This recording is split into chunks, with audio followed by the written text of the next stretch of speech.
El Señor esté con ustedes.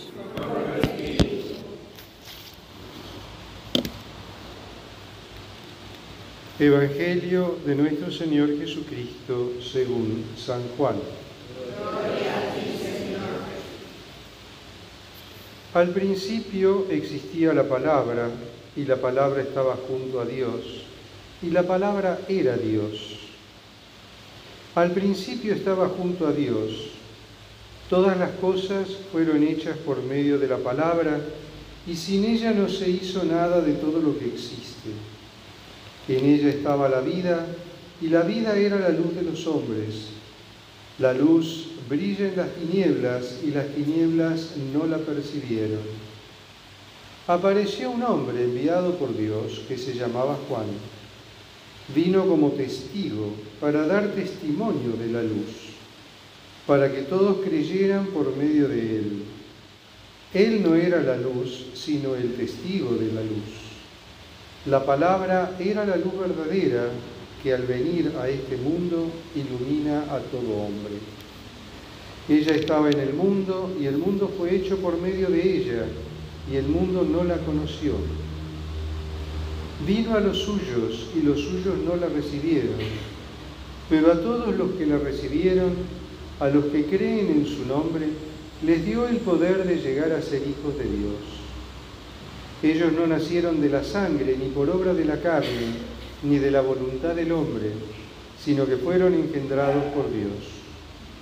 Y la palabra se hizo carne y habitó entre nosotros, y nosotros hemos visto su gloria, la gloria que recibe del Padre como Hijo único, lleno de gracia y de verdad. Juan da testimonio de él al declarar: este es aquel del que yo dije que viene después de mí, me ha precedido porque existía antes que yo.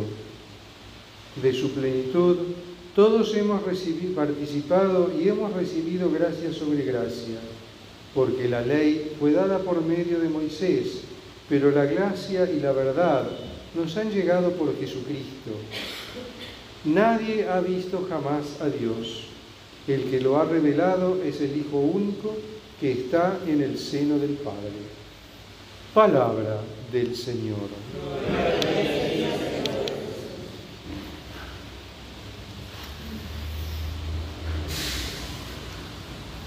En este segundo domingo de Navidad, primer domingo del año,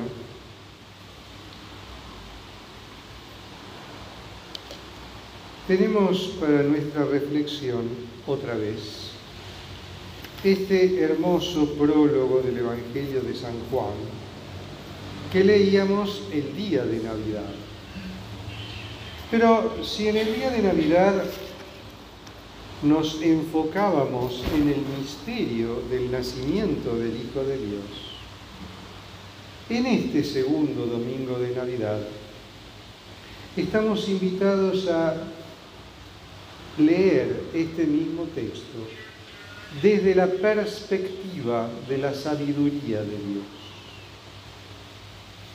Por eso tenemos como primera lectura este hermoso texto del libro del Eclesiástico. Es uno de los libros sapienciales del Antiguo Testamento, uno de los libros justamente que nos habla de la sabiduría de Dios. Y Dios en su sabiduría lo hizo todo bien. Hizo la creación, ordenó el mundo en sus distintos aspectos, en sus distintas manifestaciones, ordenó toda la creación.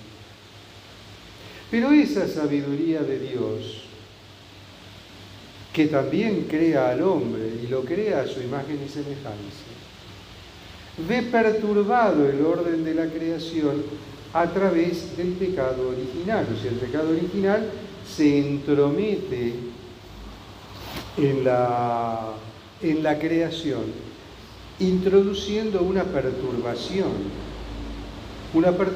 que al final de cuentas afecta a toda la creación. Porque, lo hemos dicho más de una vez y lo repetimos, el pecado personal afecta el orden de lo creado y afecta la comunión de los santos. Esa frase que oímos muchas veces, que basta que no le haga mal a nadie, es que te estás olvidando de un pequeño detalle. Nosotros en el credo decimos creo en la comunión de los santos. Entonces, mi pecado personal, tu pecado personal, va en desmedro de la comunión de los santos y afecta la comunión de los santos. Tu santidad personal, mi santidad personal, mis actos de virtud, al contrario, ayudan a incrementar y a perfeccionar la comunión de los santos. Es en virtud de ese misterio de la comunión de los santos que podemos rezar por los difuntos, que podemos rezar por los vivos. Es en virtud de ese misterio que otras personas pueden rezar por nosotros. Y así podemos recibir la intercesión de los santos, etcétera, etcétera. Pero la sabiduría de Dios hace el elogio de sí mismo, de sí misma, nos dice el eclesiástico, y se gloría en medio del pueblo.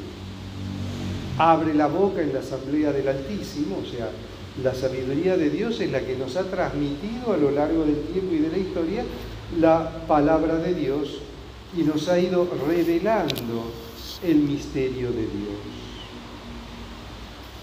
San Pablo, en la carta a los Efesios, leemos este hermoso himno con el que comienza la carta a los Efesios, ¿verdad? Nos habla de las bendiciones espirituales que recibimos a través de la persona de Cristo y a través de la figura de Cristo.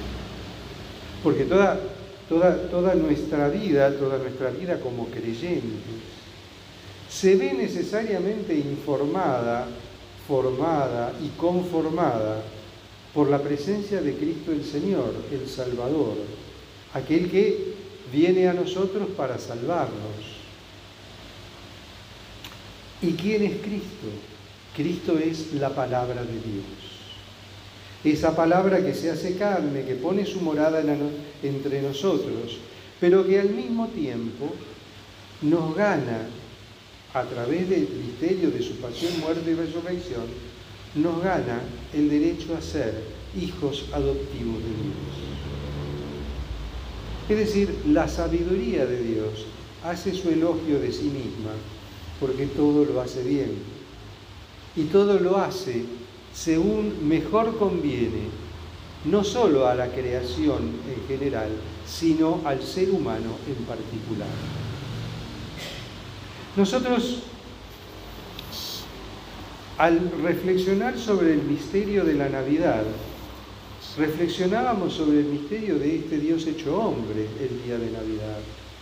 Hoy reflexionamos el misterio de la Navidad desde el punto de vista de esa sabiduría de Dios que, como lo hace todo bien, ha previsto y ha querido que su Hijo se hiciera hombre por obra del Espíritu Santo en el seno de la Virgen María.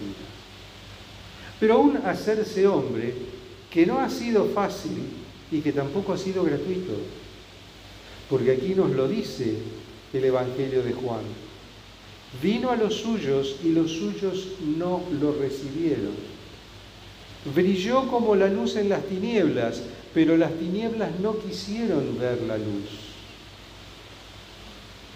Puso su morada entre nosotros, pero nosotros ¿cómo lo hemos recibido?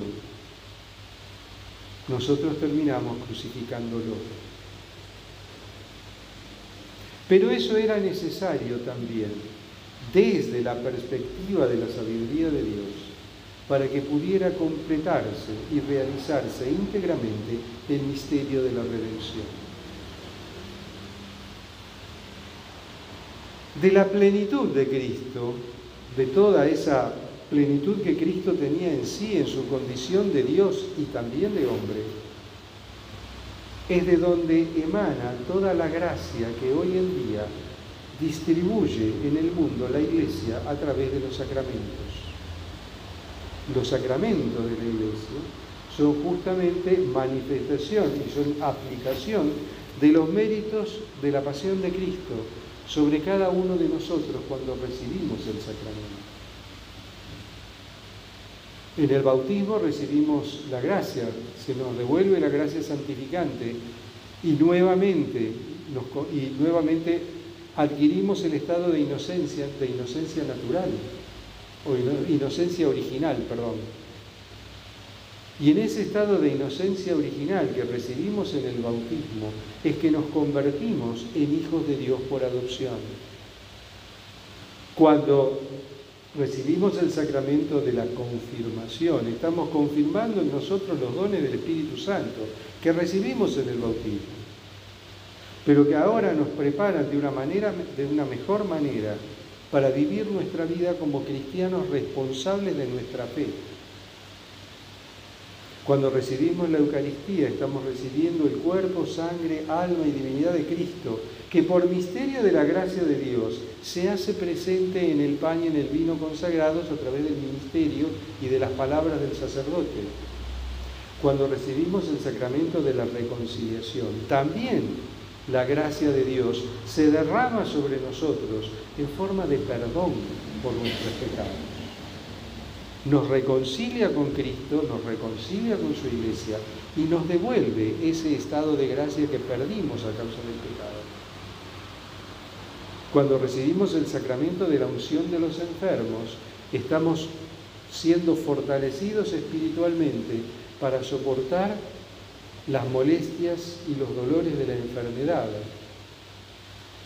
y para recibir el perdón de los pecados y fortificar nuestra vida y nuestra alma con la gracia de Dios y prepararnos para el camino de la salvación.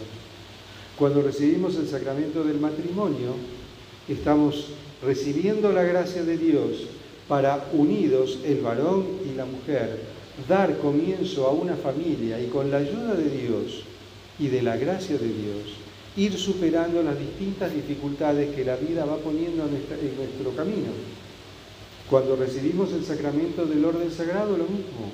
Se produce en nosotros una transformación ontológica y ese hombre recibe de parte de Dios, por pura gracia, el poder de actuar en la persona de Cristo y en el nombre de la Iglesia, en la administración de los sacramentos. Porque cada vez que se recibe un sacramento, es Cristo el que administra el sacramento.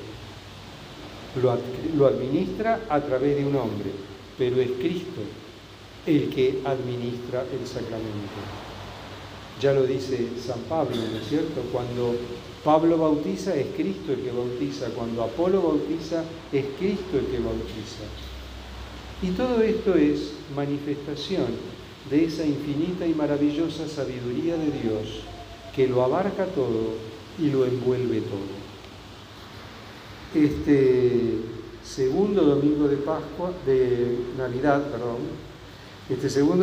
Navidad, nos está invitando a reavivar nuestra fe en el misterio del Cristo hecho hombre y llevar esa fe a nuestra vida. Alabado sea Jesucristo.